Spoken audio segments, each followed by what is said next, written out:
Bonjour, dans l'épisode précédent, Persée est parvenu à accomplir l'impossible, couper la tête de Méduse sans la regarder. Grâce aux objets magiques des dieux, il s'est échappé du repère des Gorgones. Mais son voyage n'est pas encore terminé. Épisode 4, le retour du héros. Persée volait au-dessus du monde, les sandales ailées aux pieds, le sac contenant la tête de Méduse accrochée à son épaule. Il survolait des montagnes, des mers, des terres inconnues. Mais alors qu'il passait près d'un rivage, il vit une scène qui le bouleversa. Une jeune fille, seule, était enchaînée à un rocher au bord de la mer. Ses cheveux dansaient au vent et ses yeux brillaient de peur. Au loin, dans l'eau, un monstre marin s'approchait lentement, gigantesque et couvert d'écailles et de crocs. Sans réfléchir, Persée descendit du ciel.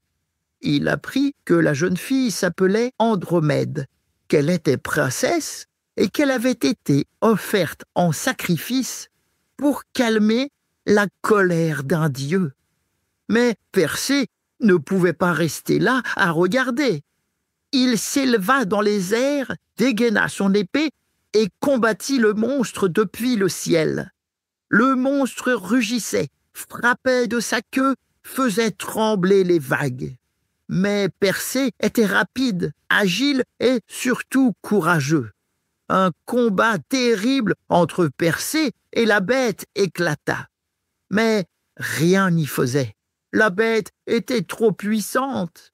Alors, en dernier recours, il sortit la tête de Méduse de son sac et la pointa vers le monstre. Andromède était sauvée. Le roi, ému et reconnaissant, offrit la main de sa fille à Persée.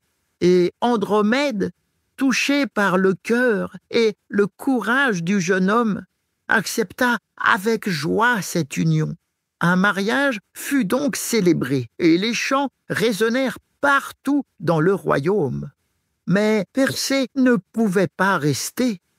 Une dernière chose l'attendait. Il devait retourner sur l'île de Séryphos.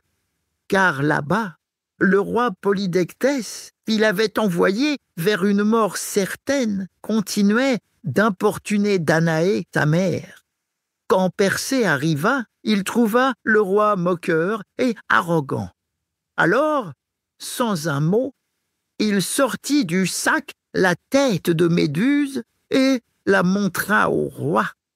D'un coup, Polydectès fut pétrifié, changé en statue de pierre, comme tant d'autres avant lui. Persée avait tenu sa promesse. Il avait accompli l'impossible. Il remercia les dieux, leur rendit les objets magiques, le casque d'Hadès, les sandales d'Hermès et le bouclier d'Athéna. Et à cette dernière, il offrit la tête de Méduse. La déesse l'accrocha à son bouclier pour effrayer ses ennemis et protéger les innocents. Persée pouvait enfin vivre auprès d'Andromède et de sa mère Danaé. Il avait traversé les mers, affronté des créatures terrifiantes, défié les dieux et vaincu ses peurs. Il était devenu un héros. Je vais continuer de te raconter les plus grands mythes et contes de ce monde. Alors abonne-toi vite pour être sûr de ne rater aucune de mes histoires.